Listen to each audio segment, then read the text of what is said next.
Thank you for joining me on reviewing part 3 of Linda's lecture. In the early days of computing, every machine spoke its own language. IBM used EBCDIC, teletypes used Baudot code, chaos reigned. Then, in 1963, a committee of engineers, including the legendary Bob Bemer, the father of ASCII, united under the American Standards Association ASA to create one universal code. This was before emojis, before Unicode, and before the internet even breathed its first packet of data. There was ASCII, a 7-bit system using 128 possible characters, enough for English letters, uppercase and in lowercase, including numbers and punctuation. The American Standard Code for Information Interchange, a digital Rosetta Stone, if you will, that turned letters into numbers, and numbers into machine-readable binary. It's interesting to point out ASCII is still in use for many devices today, which may be explained by what you're about to review. If you're like me and find UFO phenomena interesting, I invite you to subscribe to my channel where we cover some of the most historical cases documented. Thank you for watching The Storyist. Peniston triangle and circle symbols in the lower left. And we're going to see this triangle circle symbol again as recently as the end of June 2015 in another UFO encounter. But first, going back to August 28, 1991, 11 years after Sergeant Peniston touched the symbols on the alien craft in Rendlesham Forest, Soviet authorities were tracking a UFO on a zigzag course at 4,225 miles an hour. That's 6,800 kilometers an hour. The rapid radar track vanished over Kyrgyzstan. A year later, in June 1992, a search party found a cylinder-shaped craft with strange green symbols on it. The investigators reported, quote, "powerful electromagnetic field emanating from this wreckage," close quote. All photographs and videotape recordings were overexposed, allegedly from radiation at the site. The craft had crashed in the Shaitan Mazar Gorge, also known as the Devil's Grave, in the central Tian Shan Mountains of eastern Kyrgyzstan.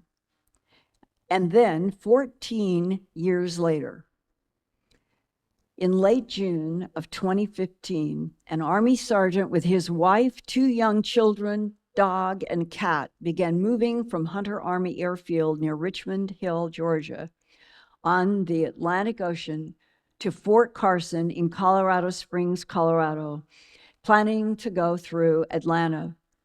He set his truck's GPS for the route, and they planned to travel at night when it was cooler with less traffic and stay in motels during the day. The husband, that I call Sergeant CJ, and his wife were shocked when a bright white light in the sky suddenly came down very rapidly toward their truck. The Army sergeant estimated that the disc hovering above their truck was 820 feet long, that's nearly 3 football fields, and nearly 200 feet high. There were bright white sparks projected out beyond the craft front and back. Below the midline, there was a row of 5 dark-colored symbols, and he told me, quote, "In the Army, I'm a trained observer. I've been doing this for 15 years. I'm able to identify high-velocity rounds as well as mortars, rockets, artillery, aircraft, all types of aircraft. I'm trained to do that for whatever comes down in front of us on military missions. This huge craft was beyond anything that I had ever been trained for," close quote. Sergeant CJ's wife remembered the UFO's surface glistened like an oil slick of rainbow colors when it tilted toward them. She also thought there were round lights around the perimeter. The encounter was from 1:25 to 1:29 a.m. Eastern on the early morning of June 29th, 2015, according to Sergeant CJ's digital watch that he looked at when the craft disappeared by blinking out in front of them. It didn't move, it just simply disappeared in front of their truck. The couple felt confused and disoriented. Sergeant CJ drove up the road a few miles and found a Shake Rag Express on Highway 1 South. When he tried to get out of the truck, he said his legs felt like wet noodles, as if he could not stand up, and he didn't know what was wrong. But the greater shock was when he bought some food. The Shake Rag Express receipt showed they were in Wadley, Georgia, way off their GPS course to Atlanta and on to Colorado. The couple had no idea how they were diverted north without realizing it from their GPS programmed route that should have taken 4.5 hours for the 250-mile drive from Richmond Hill, Georgia via Route 16 to Route 75 into Atlanta. But what happened next implies that the diversion on Route 1 north to the rural countryside of Wadley, Georgia, was under the control of an alien intelligence in order to transmit binary information into Sergeant CJ's mind. First, let's compare the June 29, 2015 Wadley craft symbols with the December 26, 1980 Rendlesham Forest incident. The far left symbol on the Wadley, Georgia disc seems to match the far left bottom symbol that Staff Sergeant James Pennison sketched after touching the raised symbols on the black, glassy triangular craft in Rendlesham Forest, England, near RAF Bantwaters Woodbridge Air Force Base on December 26, 1980. Also, Sergeant Pennison's ring around the triangle with the two black circles resembles the second symbol from the right on the Wadley disc that has a ring around a triangle with three smaller circles, similar to Sergeant Pennison's ring triangle with two circles. Sergeant CJ and his wife were very confused about what had happened, and CJ continued driving northwest to Atlanta again on a different road. They finally checked into the Magnuson Hotel in Kennesaw, north of Atlanta, at 7:36 a.m. on June 29, 2015. They slept in the day, so it would be cool at night to travel with their kids and the dog and the cat. And then they got back on the road, headed for Kentucky. The credit card sales receipt for the Motel 6 in Paducah, Kentucky, shows CJ and his family checked in at 5:13 a.m. on June 30th, 2015. They were exhausted and everyone fell asleep.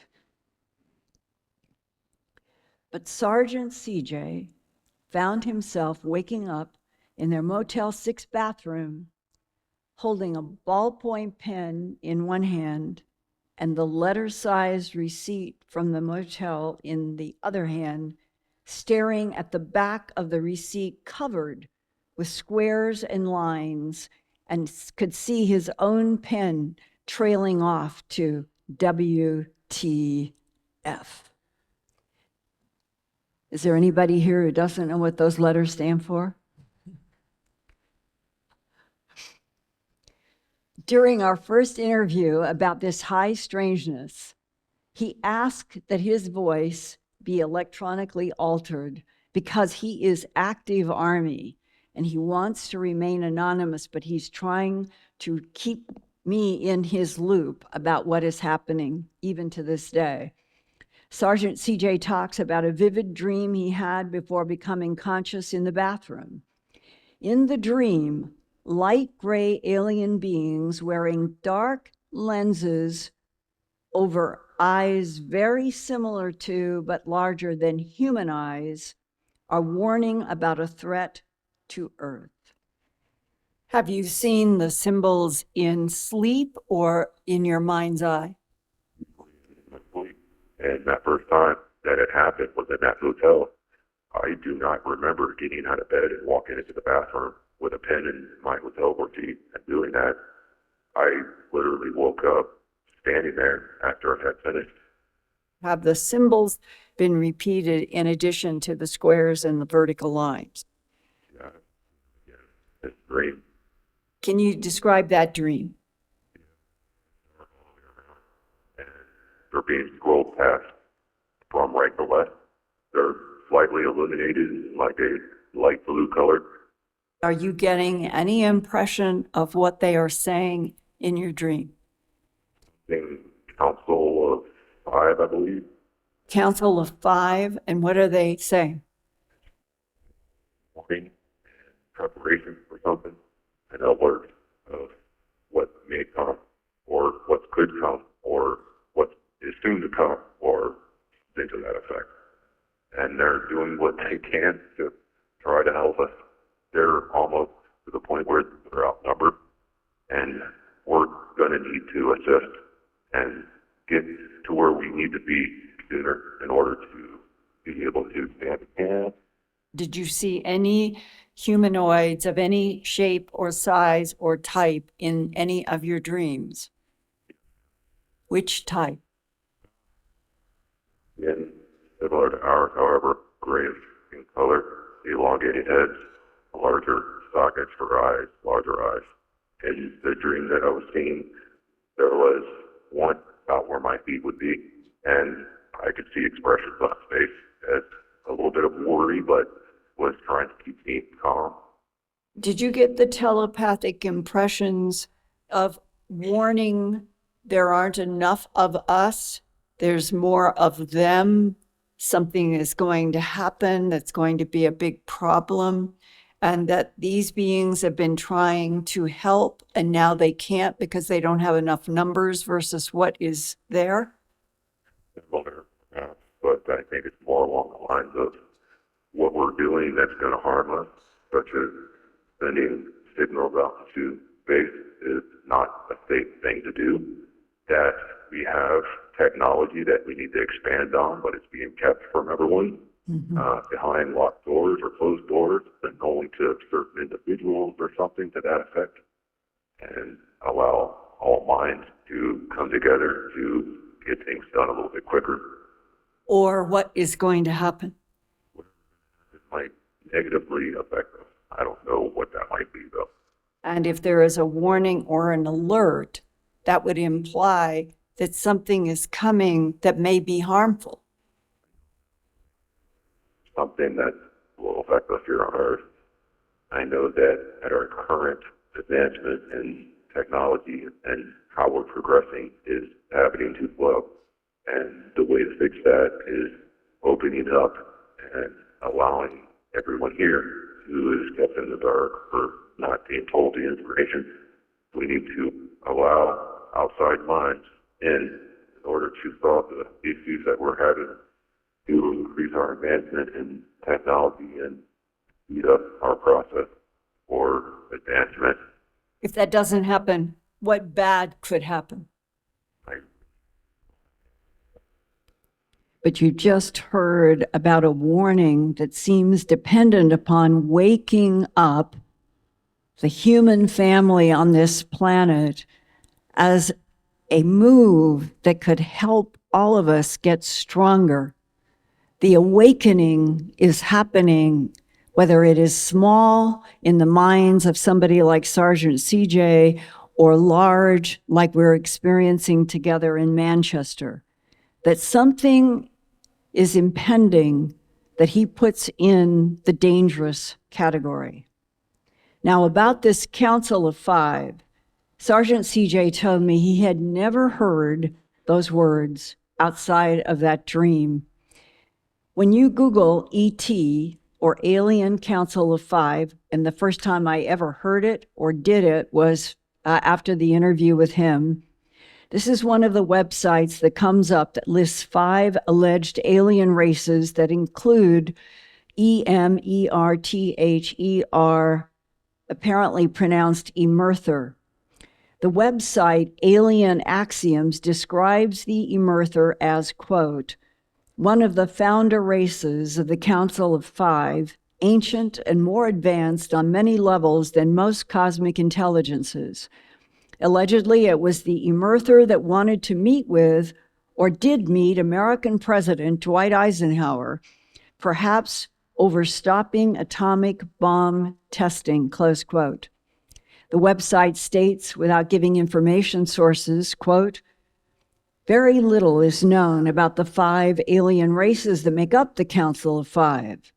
These 5 races have been protecting Earth and humans for a long time, and they last met together on this planet in 1944. That would be the year before the end of World War II, but during the height of World War II. I asked Sergeant CJ why he thought advanced intelligences would be communicating with Earth humans in binary code. And he replied, quote, well, maybe it's like the yin and yang symbol of black and white. So zeros and ones can be used all over the universe to communicate, close quote. Well, on Earth, this is what standard ASCII 8-bit binary code looks like. It starts with the number 0. It's up in the upper left, 0011, 0000. That is the binary code for the number 0. Capital letters are different from lowercase letters. Punctuation, such as periods and commas, each have their own 8-bit code designators. Australian geneticist Horace Drew, PhD, volunteered to translate Sergeant CJ's squares and ones. And here is the first page showing how red underlined letters and words emerge in ASCII binary code. And I don't think that a lot of you, I'm going to show a larger, so that you will relate to the summary. That first red line, it says continuous, PROTE. Those letters match the binary code above. The next 2 lines of code they finish up PROTE to CTION of HUMANIT. That word finishes up down to Y and a latitude, longitude. Expose, hidden, KN, drops down to finish up knowledge to all. And now here is what the whole translation looks like.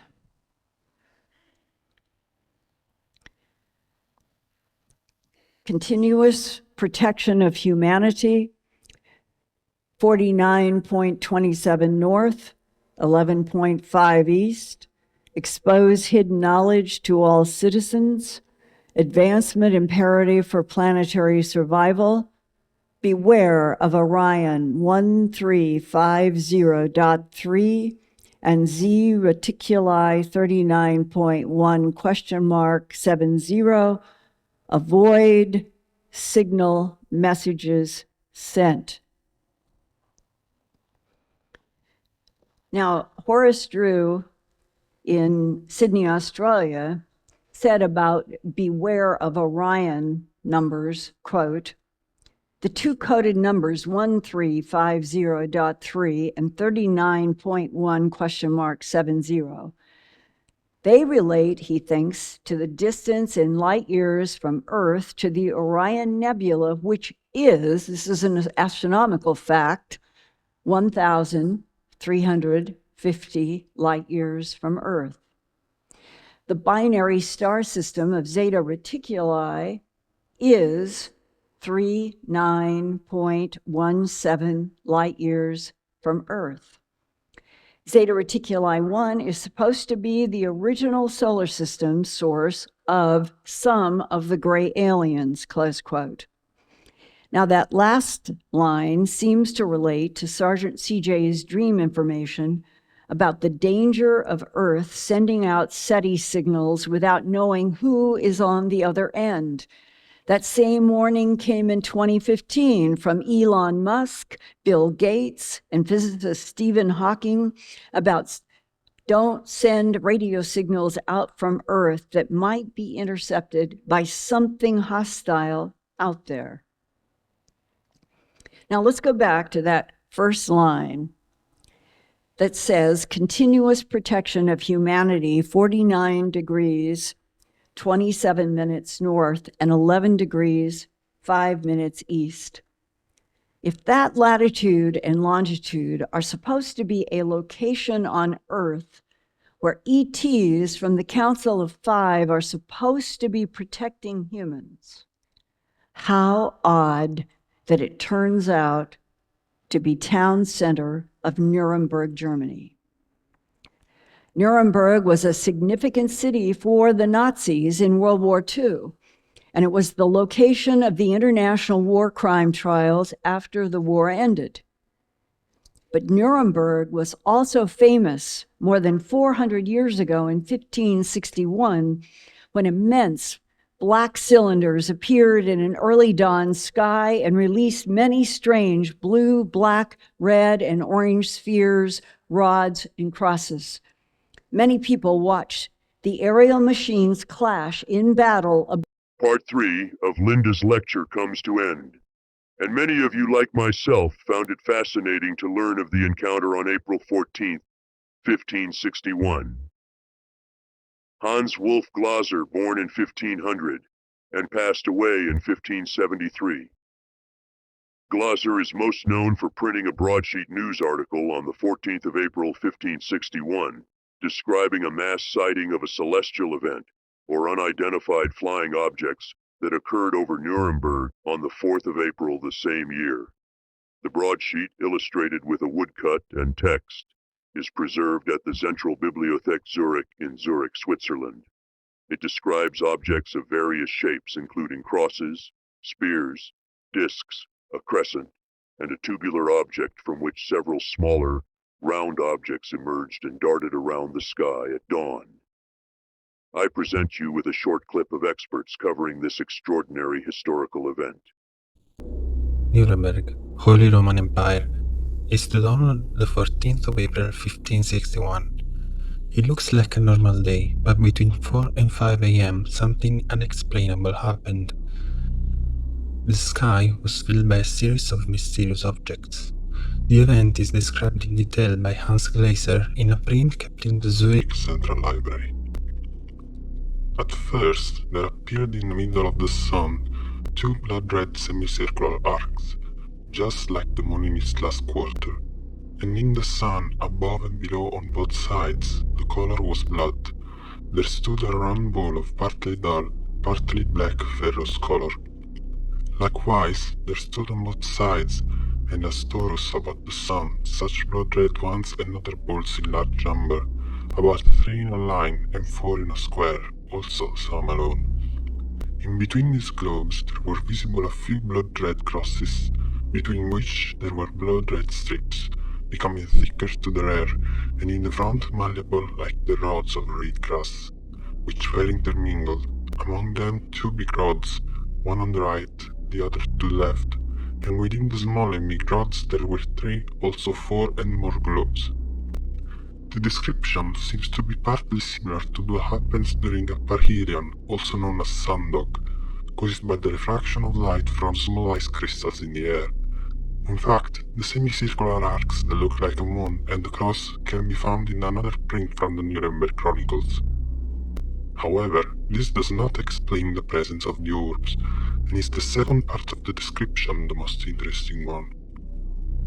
These all started to fight among themselves, so that the globes, which were first in the sun, flew out to the ones standing on both sides.